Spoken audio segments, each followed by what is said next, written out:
Good afternoon. Thank you for joining. We will begin our virtual emergency preparedness town hall shortly.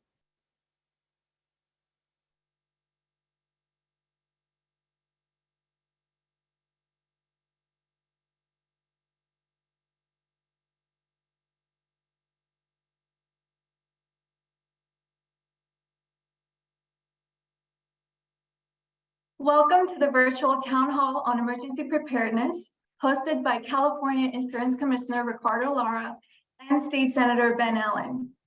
To start, we will go over some housekeeping rules. Please note, audio, video, and chat will be monitored and recorded. This event is also being streamed live on Facebook. By default, all participants will be muted and video disabled, except for the speakers.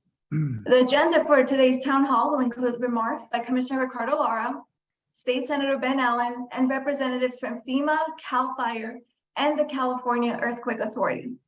Presentations will be followed by Q&A. With that, it is my pleasure to introduce you to your Insurance Commissioner Ricardo Lara. Since taking office in January 2019, Commissioner Lara has acted to protect California consumers and small businesses, fight climate change, and expand access to healthcare for all, while preserving a competitive insurance market. Due to a scheduling conflict, Commissioner Lara is joining us via a pre-recorded message.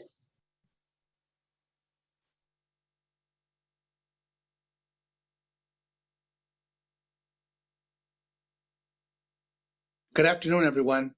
Thank you to my good friend, Senator Ben Allen, for hosting this important town hall. I'm pleased to be able to share with you some essential information that can help you take charge of protecting your home and our local communities. One of my top priorities is helping people prepare for a disaster actually before it happens, so that we can save lives, reduce losses, and recover more quickly. Since taking office in 2019, my team and I have met with people from around the state to learn and to take action on the most pressing issues that our state is facing. From record heat waves, unprecedented wildfires, to massive floods, it is crucial that we act now to combat the effects of climate change, and insurance companies have to do their part and be part of the solution. In the previous legislative session, Governor Newsom signed a new law I sponsored that ranks heat waves. When this is completed in 2 years, it will make California the first state in the nation to give an early warning system for extreme heat to help our most vulnerable, our seniors, our children, our outdoor workers, and others adequately prepare. This is also critical in coastal areas where people are unprepared for these dangerous heat waves. Combating wildfires is also a top priority. We need to find ways to reduce the risk to lives and property from these wildfires. We actually can make California safer from wildfires. That is how we're going to keep insurance options for every single Californian. To this end, I work closely with the state's emergency readiness agencies to create a simple, achievable framework that you can follow. We call it Safer from Wildfires. Safer from Wildfires is a list of actions that you can take to protect your property, your neighbors, and your entire community. Last year, I created a new regulation requiring insurance companies to give you wildfire safety discounts. If you live in an area with wildfire risk, you should be able to get money back for making those investments in your home and in your business. The department will be working in the incoming months to make these discounts available to you and every single Californian, so that we can reduce wildfire risk and incentivize people to harden their homes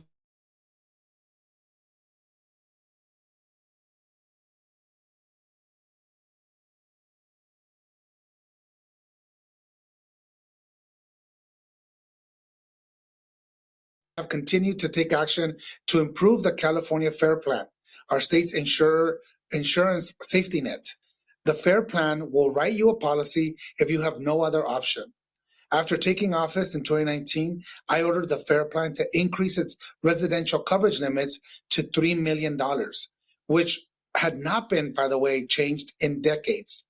Just last month, I reached an agreement with the FAIR Plan to increase their commercial coverage limit to $20 million, more than doubling the existing coverage limit options.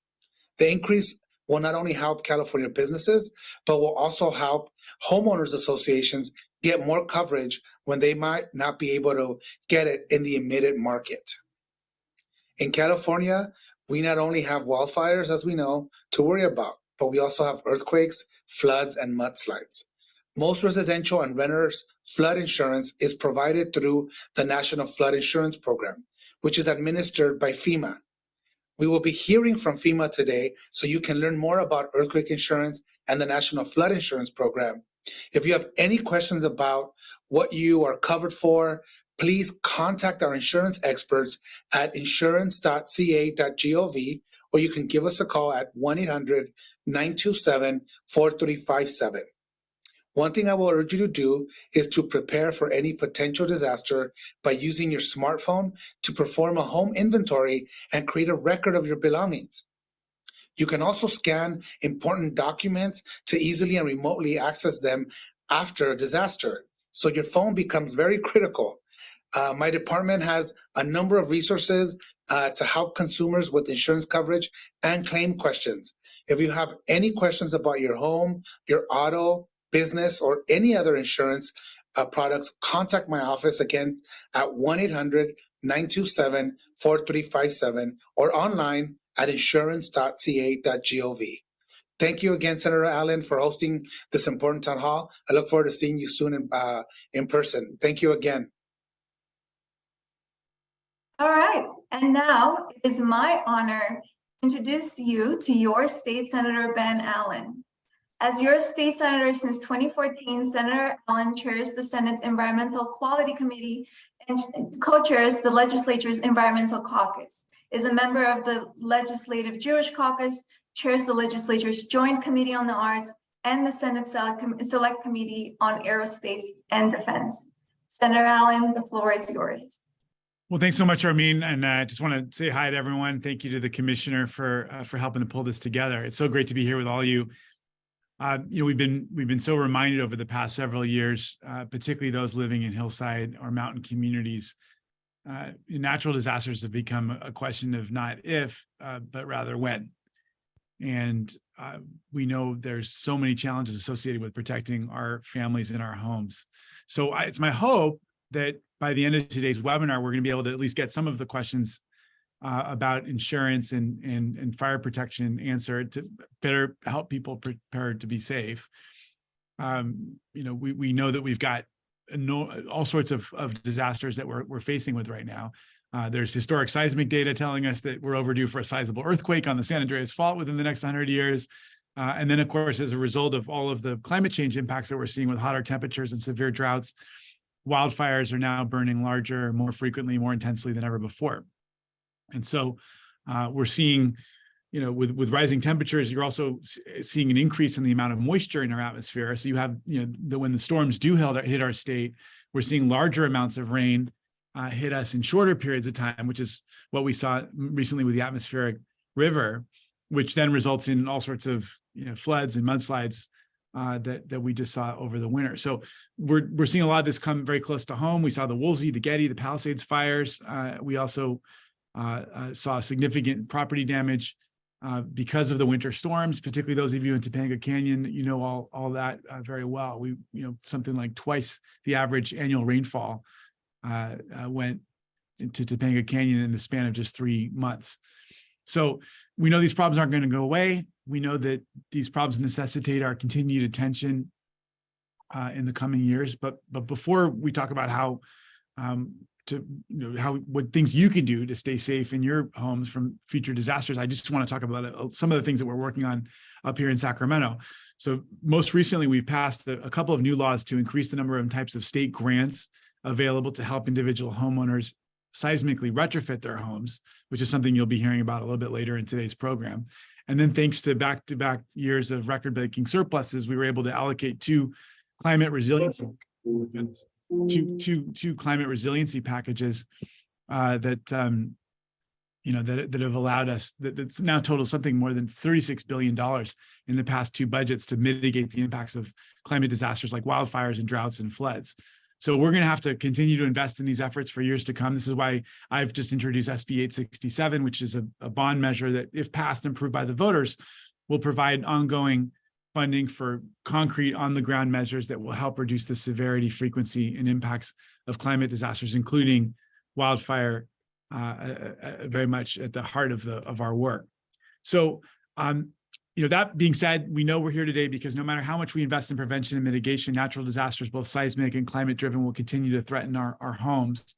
We've got a great panel of experts. We also know that we've got real serious problems on our hands with regards to the insurance industry pulling back from wanting to insure people in very high fire risk zones. The commissioner alluded to the problem a little bit in his earlier remarks on the video, but it's certainly something that I'm going to want to spend some time talking about today. And I think the chief's got some information for you, but I also want to hear from you because I'm certainly hearing a lot about this issue from my constituents who are worried about being able to insure their homes, especially as it's a requirement sometimes for them to pay their mortgage.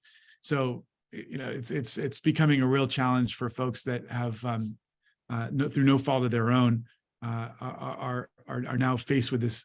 They're getting squeezed from both sides when it comes to this insurance question.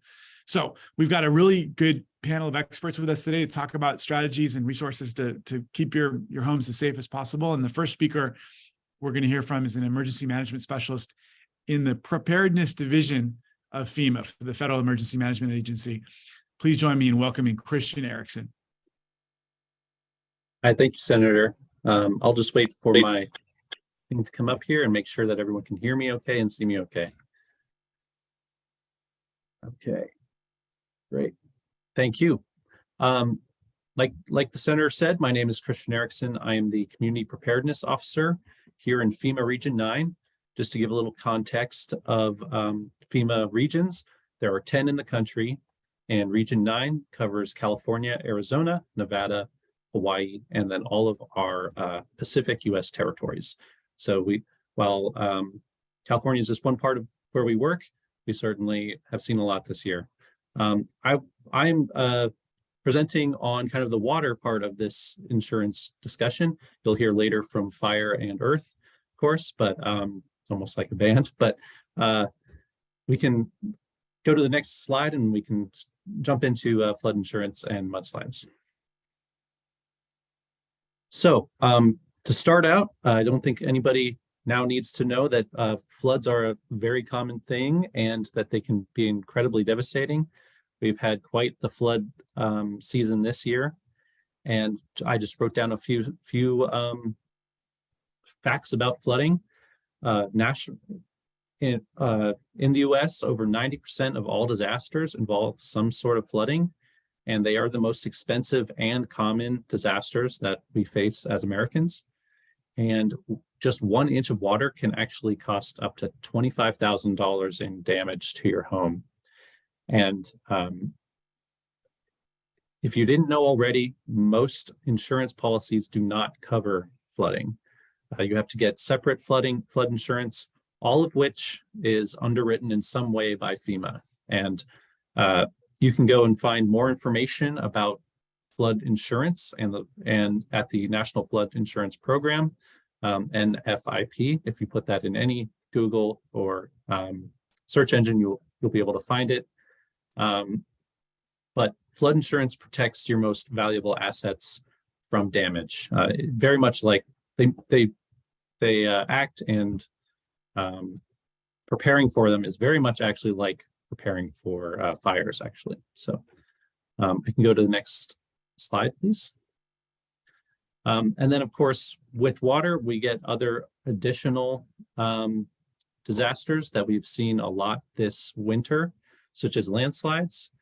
They unfortunately cause 25 to 50 deaths a year and are incredibly expensive disasters.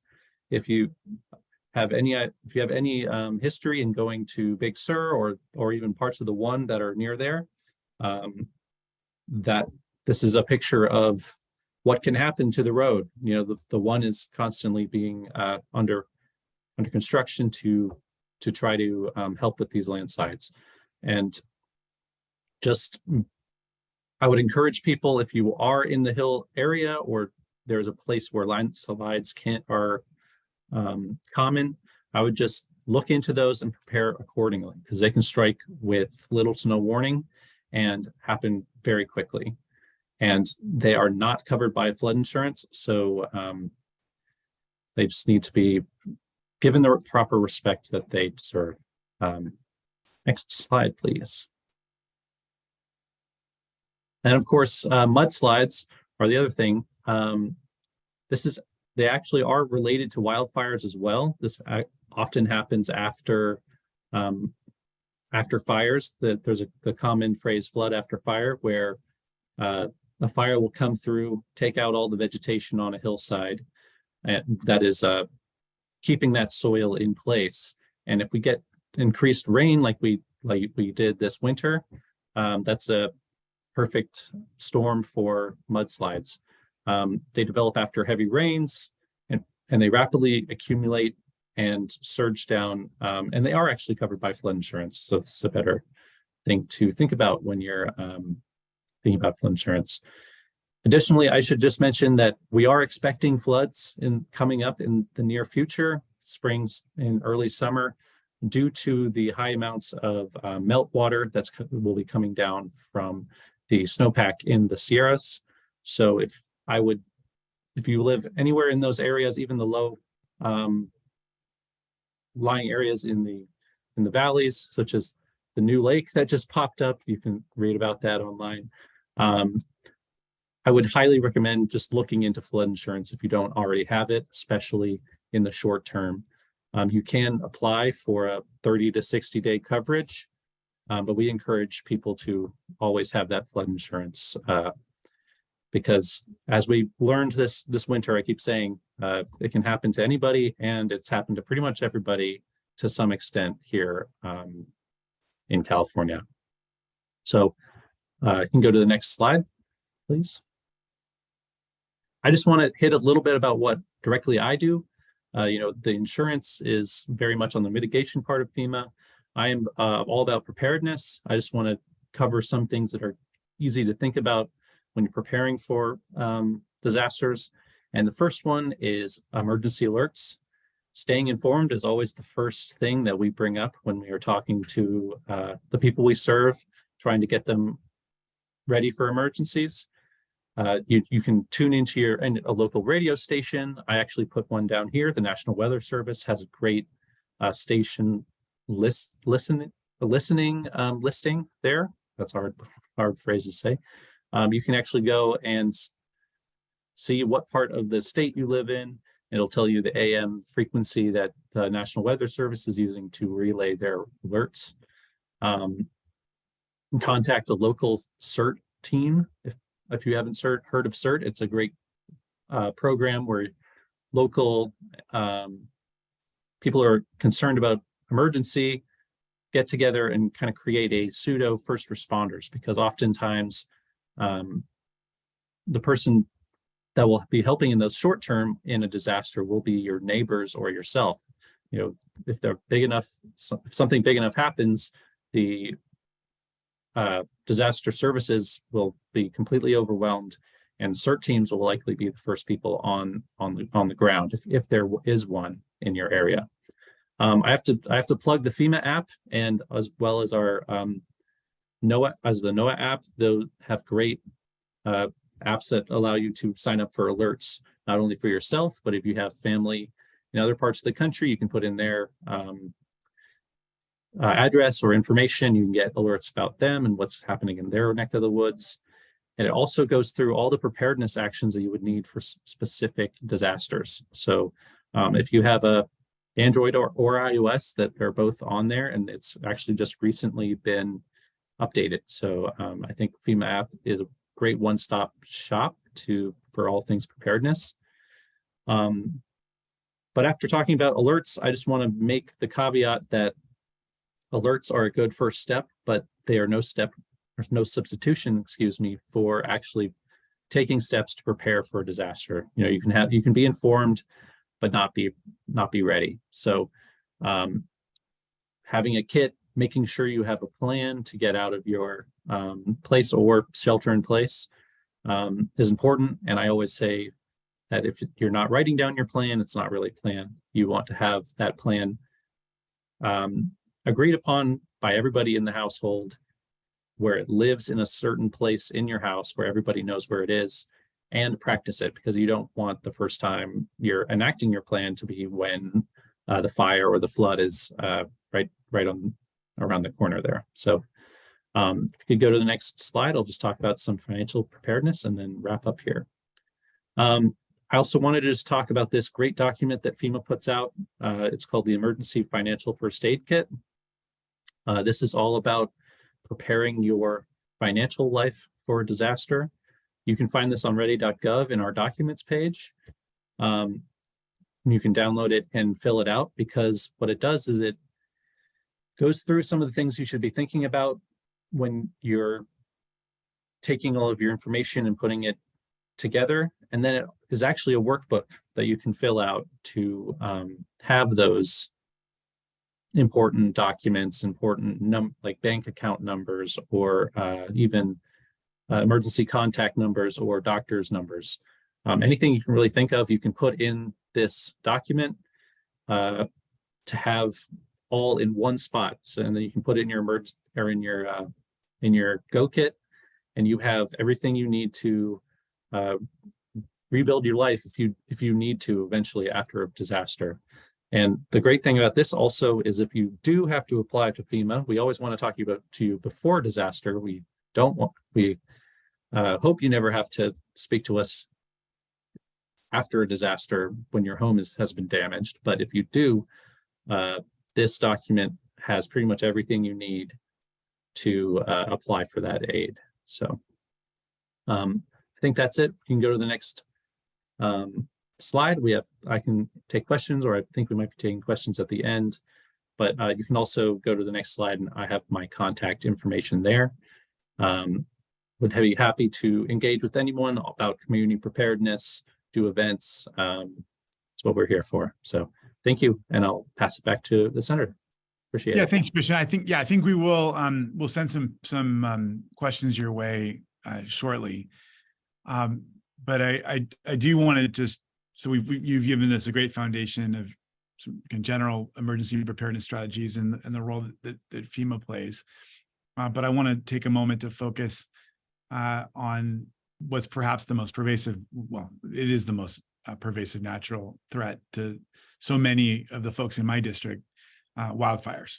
So to speak on this topic, we have Chief Frank Bigelow, who's got nearly 20 years of experience within CAL FIRE, and he currently serves as Assistant Deputy Director for Community Wildfire Preparedness and Mitigation for CAL FIRE. And so we're really looking forward to your presentation, Chief. Great, thanks, Senator. Appreciate that introduction. And yeah, my name is Frank Bigelow, and I am overseeing 15 statewide programs right now, all of which are focused and centered solely on this topic of wildfire preparedness and mitigation. And I prepared a short presentation here to kind of give you some perspective. I just wanted to start out with, the state is on the rise with fires already this year. I know very timely from our previous presentation about floods that we all went through. The grass is curing, and it's curing quickly with the lack of rain. So we've seen 640 wildfires to date this year for a total of 700 acres, both of which are up significantly from the previous week. So we're already starting to see fire. So now is the time to start to prepare. So with that, we'll get started. So on the first slide, please. So when we talk about our wildfire strategy, when we are talking holistically about everything, you see basically three rings there, three different colors, where we're looking at the watershed, and then post-fire restoration or forest restoration, the use of prescribed fire, and really focusing on trying to get landscape scale strategies across an area, across the landscape. And that's our kind of our working on the way out all the way to the way in. And the next phase of that is the wildland urban interface. For those of you that live in or near around a wildland area where your community might be adjacent to or butt right up next to that wildland urban interface. In this area, we really want to focus on fuel breaks in and around the communities, the use of prescribed fire, and really identifying and maximizing and enhancing escape routes. because as we found in several fires of recent times, getting folks out in a timely manner can be very challenging. So we want to make sure that the first thing is that you know your escape route, you know the way out. And sometimes the fastest way out or the best route out isn't the way that you always come home from work or leave to go to work. There may be another way that's better based on the way the fire's coming. But what I'm going to talk about today and kind of focus my presentation on is what we can do at the community hardening level, and specifically those things we can do in and around our own homes, about home hardening and for retrofitting our homes to bring them up to a more fire safe condition and also defensible space. So we'll move on to the next slide.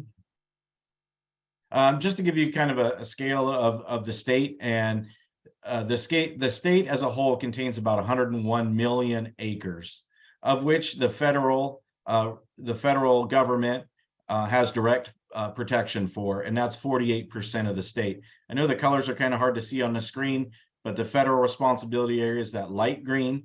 The yellow, the 31%, is what the state or CAL FIRE is responsible for protecting.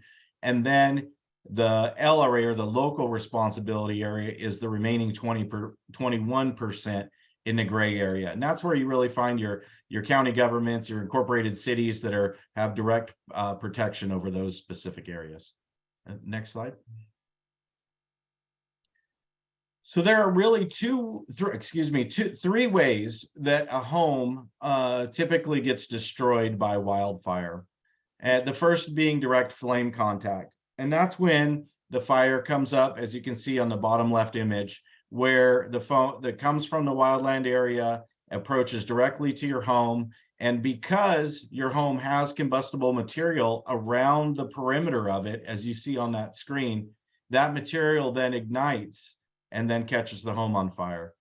The next way in the middle screen is when you have an outbuilding that contains all those things that we don't want in and around our home: the gasoline, the paint, the implements, all the stuff that has a tremendous amount of fuel loading and flammability that we put in the shed that's 10 or 15 feet away from our home.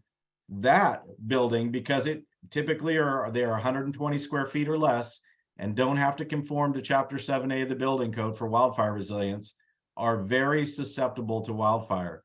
They catch on fire. They produce a tremendous amount of heat energy, which then projects radiant heat toward the home. It reaches its ignition temperature and catches the home on fire. And then finally, on the right image, which we see much more predominantly than direct flame or radiant heat, is ember production. And that is caused by vegetation in and around the home or away from the home from some distance, but the wind, which we specifically see the strong Santa Ana winds in Southern California very often, or even onshore winds that can pick up those embers and cast them miles ahead of the fire, that still contain enough heat energy to burn down a home. And this is by far the #1 reason that we see homes burn down in a wildland setting. So next slide. So this is an example of that wind force that you can see. So you can go ahead and play this. So this was taken on a campfire in 2018 that burned down a significant portion of the town of Paradise. And the firefighters who were on the scene there reported that rocks a little bit smaller than my fist were being picked up off the ground and hurled at them and the engine. That's how much force, and I know any of you who've lived in Southern California for any period of time knows how strong Santa Ana winds can be. This was very reminiscent of that, and in extreme fire weather. This is what we need to prepare for. Not your average weather conditions, but this, because this is what poses the most significant threat. Next slide. So why do we want defensible space, and why do we want 5 feet around our home? You saw in those previous images that had vegetation in and around directly next to the home. Well, when embers are being cast at your home, this is what happens. This was done in a testing facility at the Institute for Business and Home Safety, and for our IBHS, where they're the only facility in the world that can recreate this environment. And they show very clearly at the bottom of that structure, you can see the amount of heat being generated by the embers at your home, at the base of your home, right where we put all of our ornamental vegetation and right where we put all of our combustible mulch. And that's what's going to ignite, and that's what's going to burn your home down. And why do we say 5 feet? Because if you look from the base of the home where the glow is out to the right, there's enough heat in those embers to ignite a home until they get about 5 feet away, and then they lose their ignitability. So that's where the 5 feet, 0 to 5 feet came from. Next slide. So this is not a movie, it's just an image, but it kind of articulates the point I made before about the shed being close to the home. This was a very small fire, about 2 acres in Balch Springs, Texas, where there was a fire that started there's a road just to the right off the image. There was a wind-driven fire. It blew directly towards these homes. All of these homes had wood fences that led directly to their homes. This home had as you can see, a building, a storage shed on the property. That storage shed ignited and created enough radiant heat and direct flame contact that burned the home down. The fence then burned all along the fence and acted as a wick and took it directly to the homes, where it destroyed 9 homes because the fence took the fire directly to the home. Had they had 5 feet of defensible space where they broke up that direct flame contact, where they had a non-combustible gate or some distance, that 5 feet away from the home, it may have been a different story for some of those homes. So these are very important details that we need to focus on. Next slide. So what do we mean, or what do I mean when I say home hardening? Well, home hardening is a newer term that we use to describe the building materials, the systems used in the exterior design of the home. So this are things like non-combustible siding, which could be stucco or another material that's metal or concrete or a hardy board that is a fire resistive material. Also, dual pane windows, vents that are of a 1/16 to 1/8 of an inch, non-combustible roofing, putting bird stops in our Spanish style tiles. All of those things are things that we call home hardening, but it can be applied to new construction as well as retrofitting homes that are in the wildland environment now. Next slide. So here, I know hopefully they're less blurry on your screen than they are on mine, but these are 2 documents, and Armin's putting them in the chat. So these are great reference documents. The one on the left was through a wildfire prevention grant. It was a collaborative for Living with Fire Tahoe to create this guide. It's awesome pictures, easy to understand, easy to follow, great tips on how to retrofit your home. Some of these are big ticket items that are expensive, but are worth every penny. On the right is a low-cost retrofit list that you can do. All these things you can do yourself. Some things are like the weather stripping underneath your garage door. Oftentimes we don't even think about that, but during the day, close your garage door and see if you see any light coming in under your garage door from that weather stripping. If you do, it's time to replace it, because if the garage door is down and it's not sealing tight, embers can get through there in a wind fire and get inside your home and ignite something inside your garage. So these are very low-cost things that you can do yourself to better prepare your home. Next slide. So I mentioned our wildfire prevention grants with the document on the left previously. We just ended our solicitation for this year's funding on March 15th for $115 million. We will be having another solicitation for $117 million next year. And then next slide. But I did want to highlight that so far since 2017, we have issued 16 wildfire prevention, or excuse me, since 2019, 16 wildfire prevention grants in your areas, Senator, for a little under $10 million. So you've got a lot of constituents out there, a lot of groups working to bring money to your area. for these types of activities. And we encourage all of you to participate in those groups and continue to bring money to your areas. So next slide, I think that's it for me. There's my information if you need to get a hold of me. And I know we are going to cover some questions at the end, so I will hold off for those. Well, I really appreciate it, Chief. Why don't I just go ahead and ask you, just a little bit more information about insurance. I mean, you've touched upon it a little bit, but just, if you are a homeowner who is being told by the insurer that they're pulling back, what should they do? What do they ought to do?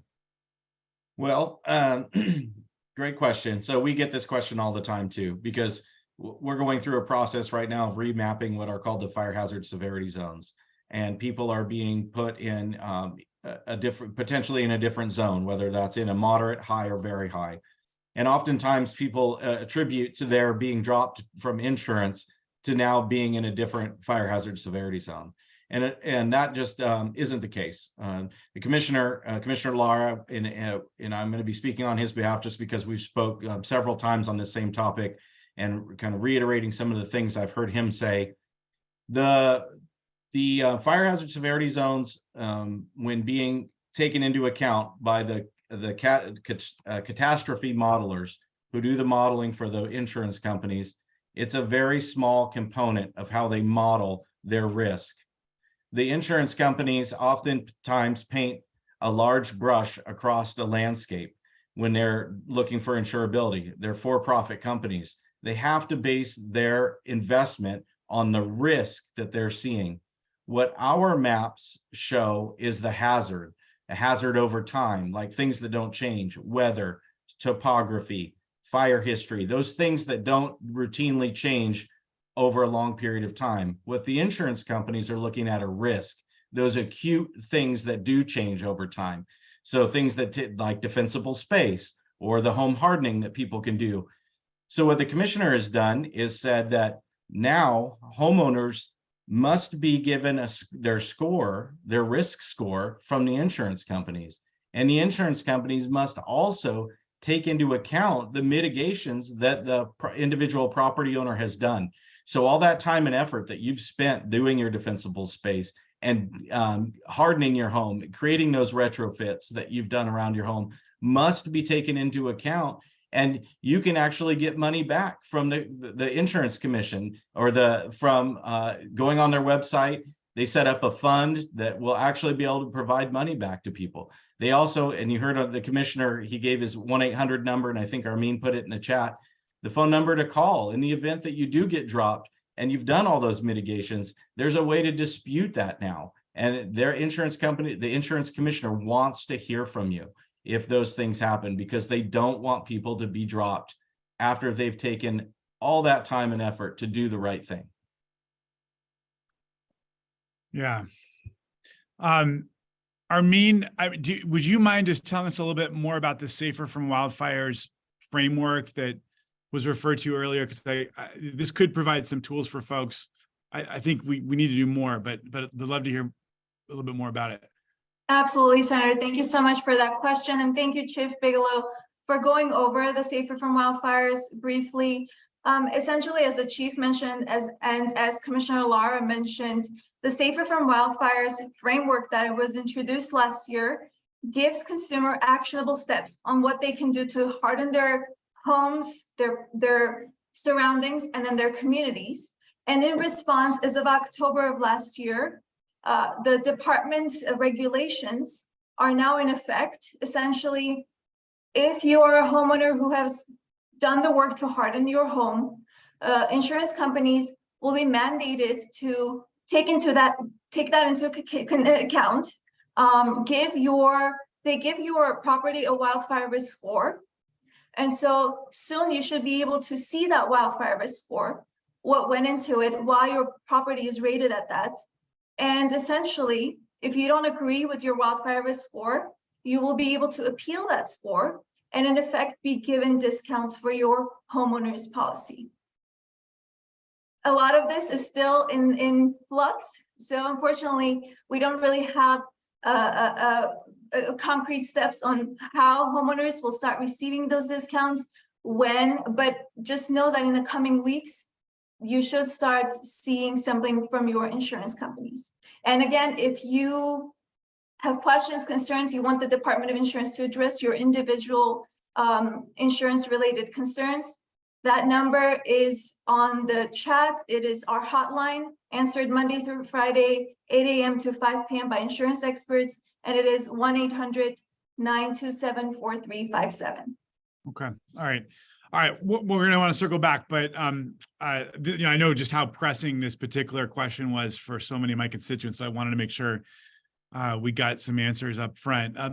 Let's now talk about earthquakes, another of the many biblical disasters that meet us these days. So, but this is one, of course, that we've had for a long time in California. So we've got Glenn Pomeroy here, who's CEO of the California Earthquake Authority, which is actually the largest earthquake insurance provider in the United States. Senator, thank you very much. Thanks for hosting this, and thanks for inviting us. Yeah, California Earthquake Authority.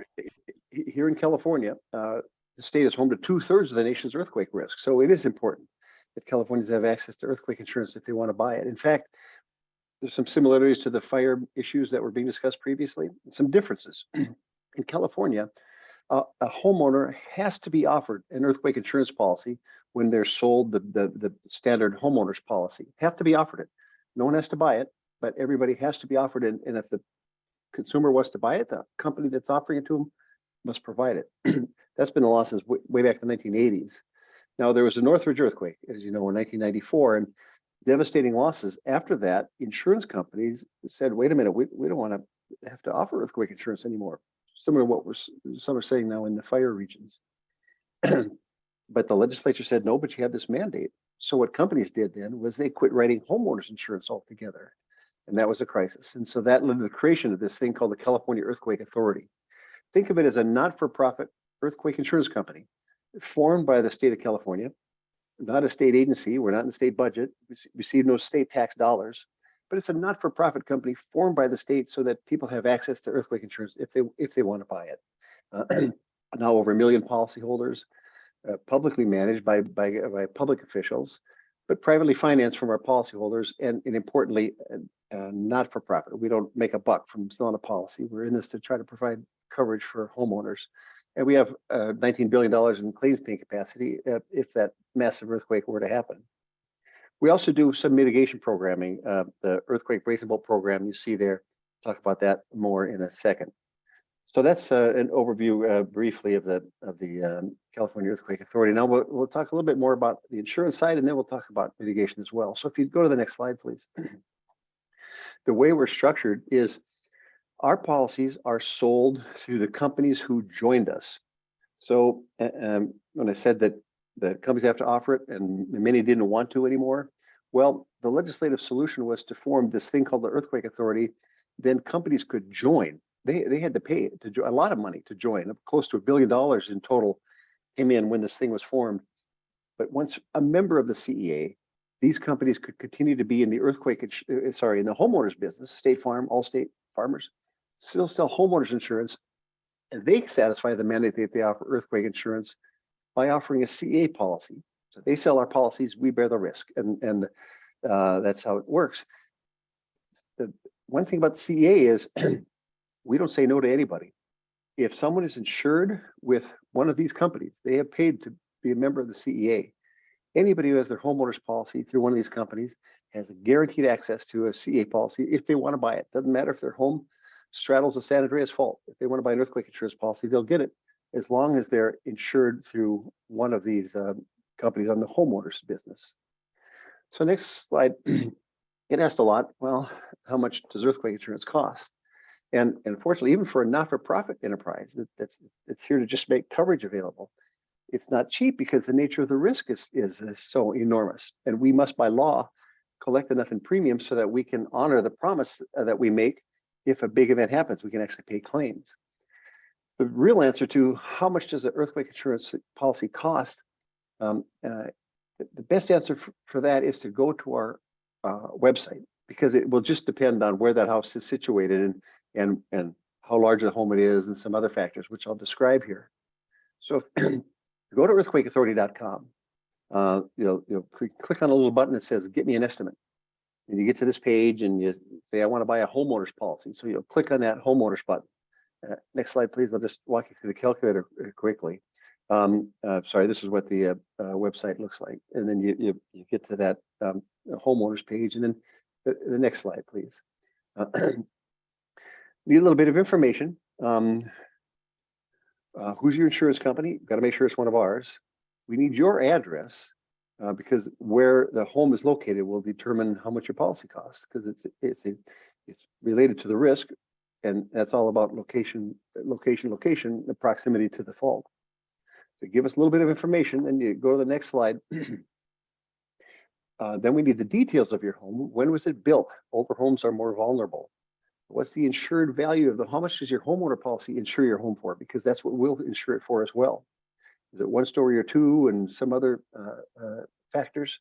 And then you click on get an estimate, and you'll see exactly then what a policy will cost you by going to the next slide. Then you're in the calculator, and here I just took a couple screenshots. We took that home. We made up a scenario, a 1942 insured value, $702,000. Put those factors in, and we produced this premium in zip code in one of the zip codes near you. You see here a series of sliders. You're in the driver's seat to choose the policy that meets your own needs and budget. So you click on that top button, which is select your deductible. You can move that deductible from 25% all the way down to 5%. The lower the deductible, the more expensive the policy, because you're getting more coverage. The higher the deductible, the lower the premium. So you can just move that slider back and forth, and then in the upper right-hand corner, you see that semicircle. That shows you the premium for the selections that you're making. And as you move the slider around, you'll see the premium values changing, because you're controlling the cost of the policy you're building. So you move through these choices, you select the amount of coverage that you want, and then you can see on top what that policy is going to cost you. In this particular case, a policy ranges from $873 on the left-hand side, the mini policy, all the way over to you load up and get all the coverages available to you. You'll pay for it. It's an expensive policy because you're getting a lot of coverage, $4,000 if you load up to the max. So point is, how much a policy costs depends on your situation, how much coverage you wish to obtain. We're doing our best to make it as affordable as we possibly can within the confines of law required to make sure that we have enough to pay claims. Next slide, please. Also, we provide renter's insurance too. You need a renter's policy for your apartment that you rent, but if you have that through one of those companies, you can buy a renter's policy as well, and the cost for a renter's policy is a lot less than the cost for a homeowner's policy. Finally, next slide, a few series of slides speaking to our mitigation program. We heard the great presentation about the fire mitigation programs that are available. We offer mitigation programs to retrofit your older home against earthquake damage too. It's called the Earthquake Brace and Bolt program. Next slide is a tale of two houses. This is Napa, California, in 2014, the morning after the earthquake there, a while back. I was there. We took these pictures of these two homes side by side. The blue house on the right was fine. The house on the left had slumped off its foundation, and frankly would remain in that condition for the next several years until they could finally spend several $100,000 to get it upright and twisted and set back on the foundation. The blue house made it through just fine because it had been retrofitted years ago. Some simple steps that occur underneath the home, very non-obtrusive, didn't cost all that much, and it saved years of being able to live there and hundreds of thousands of dollars in heartache just by taking some preventative steps that look like this. Next slide, please. The Earthquake Brace and Bolt program provides grants for eligible homes in eligible zip codes to basically go underneath the home into the crawl space. If there's a crawl space of 4 feet or less, underneath the home, you see the before and after shots. You see that big old home is just sitting on those vertical studs that you see there. That's the way they built homes years ago. They don't anymore. After 1980, they fix that with better construction standards. But that home is a disaster waiting to happen. And so what a contractor does is go in and put in some braces and bolts into those 2x4s, wrap it all in plywood, and dramatically lower the chances of that home sliding off the foundation. Earthquake brace and bolt the grant program consists of $3,000 grants for people who sign up and are selected in a random drawing. Next slide, please. This program is now available in 521 zip codes throughout the state. We launched it about 10 years ago, and we've grown it over that period of time. Started in 4 zip codes. We're now in 521. We're in the highest risk regions first, and we're growing out from there. We've retrofitted now 20,000 homes, I can say, as of today. 20,000 homes throughout the state, 10,000 in LA County, and the final slide, if you go to the next slide, shows the zip codes in the district map. The light blue areas contain zip codes that are eligible for the program.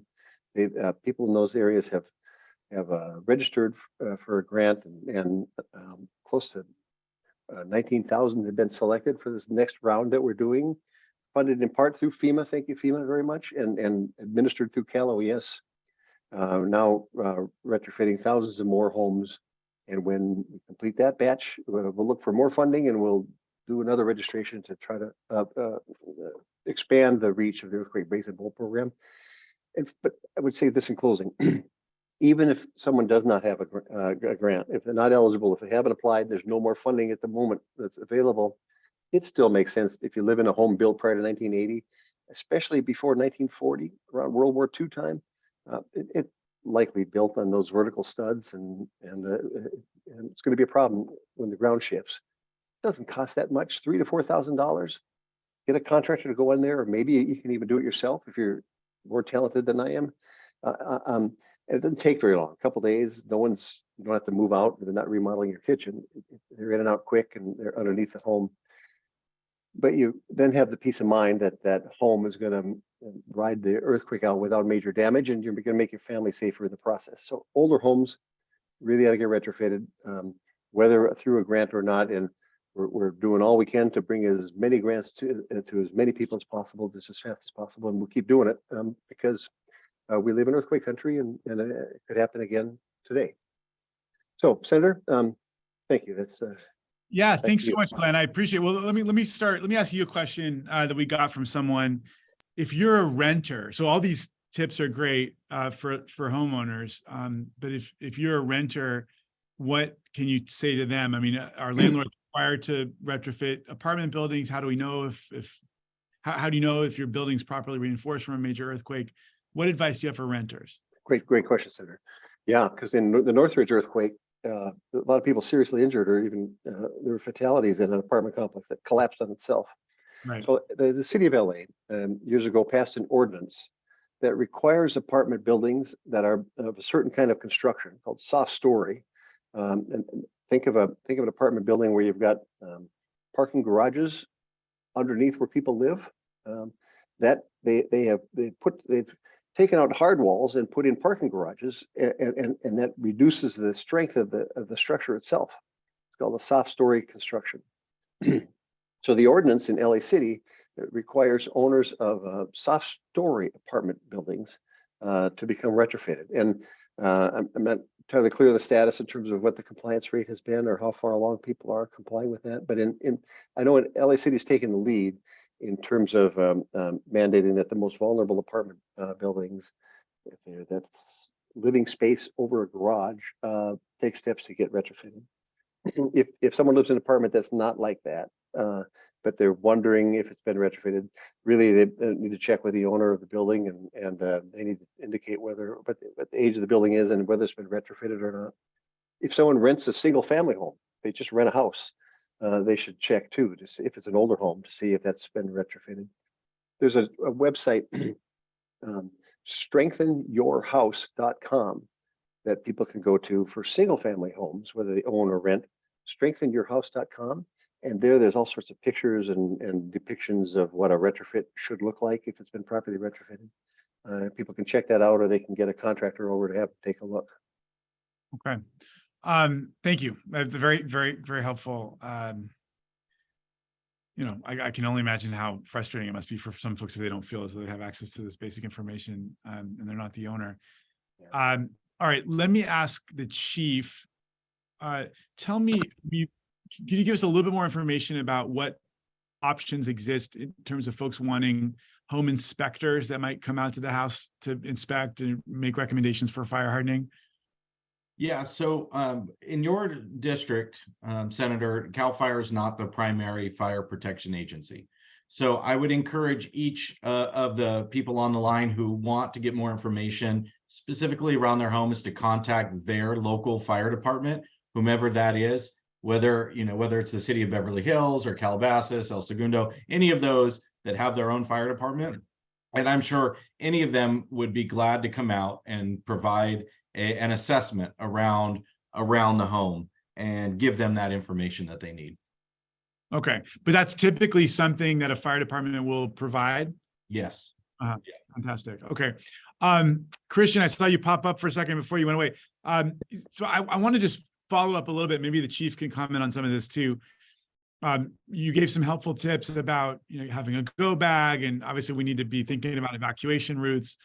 Could you give any beyond just the obvious? I mean, are there things that people oftentimes forget to put in their go bag, or some things that might not be obvious?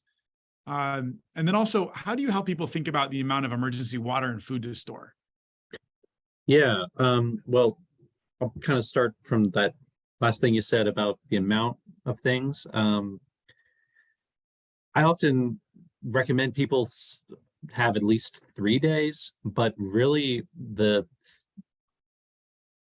thing I try to tell people is that they are their own kind of expert on their own situation, right? So we try to allow people to think through what they need to get through a disaster. So 3 days might be good for me, but if you have a family, I'm single, so if you have a family, you need more, you need extra materials.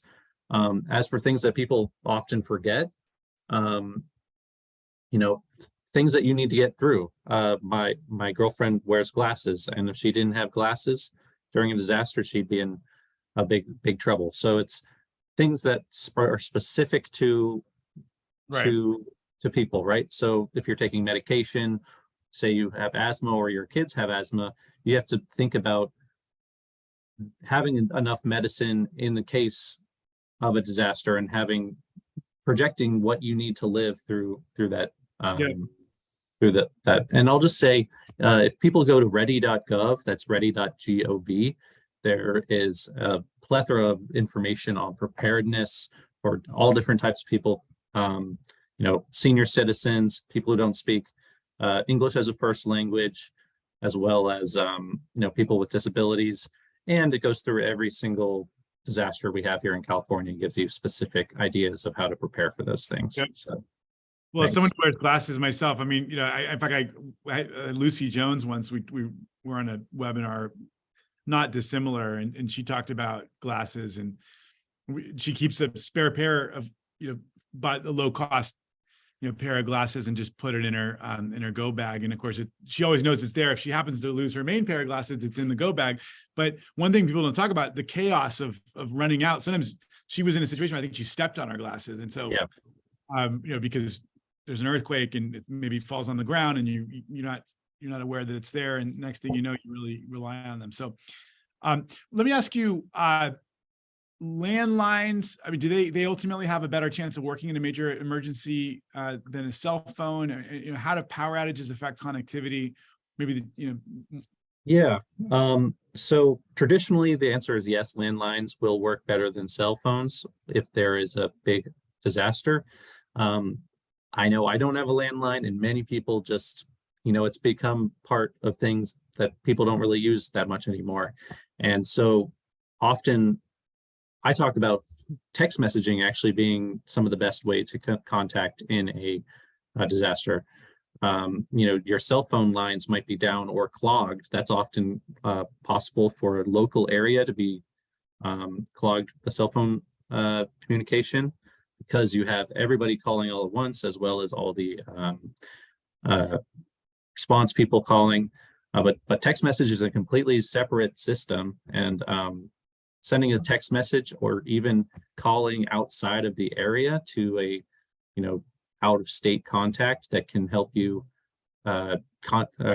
connect with the people that are in your area, triangulating your using a third party is something we talk about a lot. But landlines are kind of more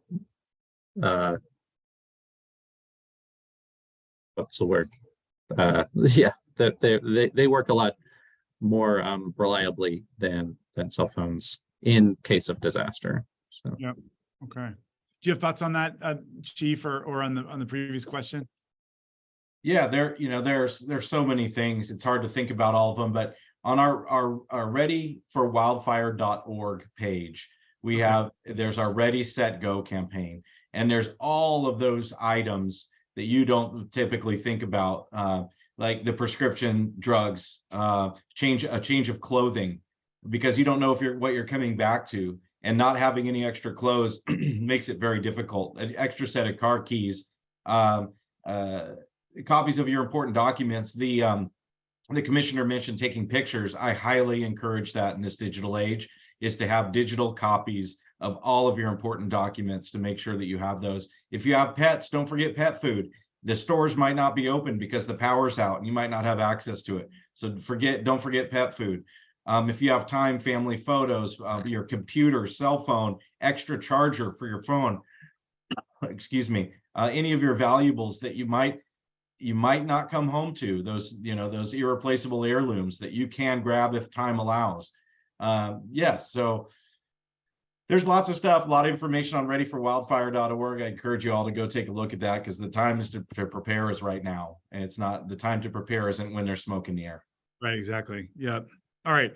That's helpful. I'm going to go check it out myself. Really appreciate if anyone has a pressing final comment they want to make, but we're just past 5, unfortunately.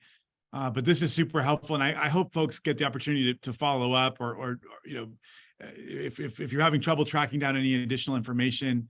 I know there are a lot of questions posted, and I hope most of them were either answered, or you can find the answers easily on the website that was just mentioned, or some of the others that were mentioned earlier. But if you have any additional questions about this webinar, if you want to get some follow-up on some of the presentations, we can easily send them to you. So just please contact our office. We'll also be posting this webinar on our website, so you can go back and listen to whatever portion of the webinar you might have missed or wanted to hear again. So I really appreciate all of you for being on, Armin and the Chief and Christian and Glenn as well. Very, very helpful information.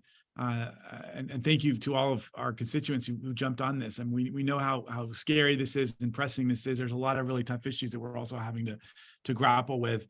And there's been some good questions that were asked, including why are we encouraging more construction of homes in the very high fire risk zones, which I agree it's very foolish.